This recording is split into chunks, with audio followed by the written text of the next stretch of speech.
ప్రస్తుతానికి బాగానే సర్వంగానే సాగుతున్నాయమ్మా. అమరావతి రాజధాని అవ్వడం కరెక్టే అంటారా? మరి 3 రాజధానులు బెటర్ అంటారా? మేడం 3 రాజధానులు ఏ విధంగా ఉంది మేడం?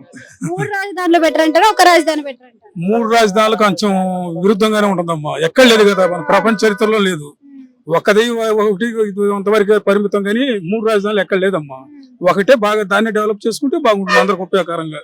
కానీ జగన్ మాదిగని అంటున్నాడు కదా, మచిలీపట్నం, విజయవాడ, గుంటూరు 3 కూడా కలిపేయండి రాజధానిలో అని అంటున్నాడు. మరి మీరేమంటారు దానికోసం?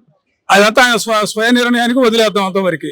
ఎవరి భవిష్యత్తు వాళ్ళ నిర్ణయాలు ఉంటాయి కదా. కానీ ధీటుగా లోకేష్ ఇంకొక మాట అంటున్నారు కదా, మాదిగన్ అంటే వాళ్ళకి సంబంధించిన ఈ గన్ రాజకీయాలు, విధ్వంసాలు అన్ని కూడా వైఎస్ఆర్సీపీలో ఉన్నవి అని అంటున్నాడు కదా. అవన్నీ ఎవరి అభిప్రాయాలు వాళ్ళేగానమ్మా.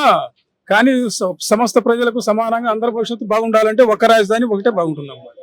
అంటే ఇప్పుడు 2029 నాటికి ప్రభుత్వం మారితే మళ్ళీ ఏమన్నా 3 రాజధానులకు పీఠం వేస్తారంటారా? అదంతా ప్రజా నిర్ణయం, మనం చెప్పేది ఏం కదంతా. ప్రజలందరూ ఎట్లా చేస్తే అట్లా కానీ రాజ్యసభ అన్నిట్లో కూడా చూసుకుంటే ఆమోదం పొందింది అమరావతి మాత్రం. అమరావతేనమ్మా. అమరావతి బాగుంటుంది. ఆయన కూడా ఒకప్పుడు ఒకే అన్నాడు, జగన్ ప్రభుత్వం కూడా ఒకప్పుడు ఒకే అన్నాడు, ఒకే రాజధాని. ఇప్పుడు ఆయన ద్వితీయ అన్నాడు, తృతీయ అన్నాడు.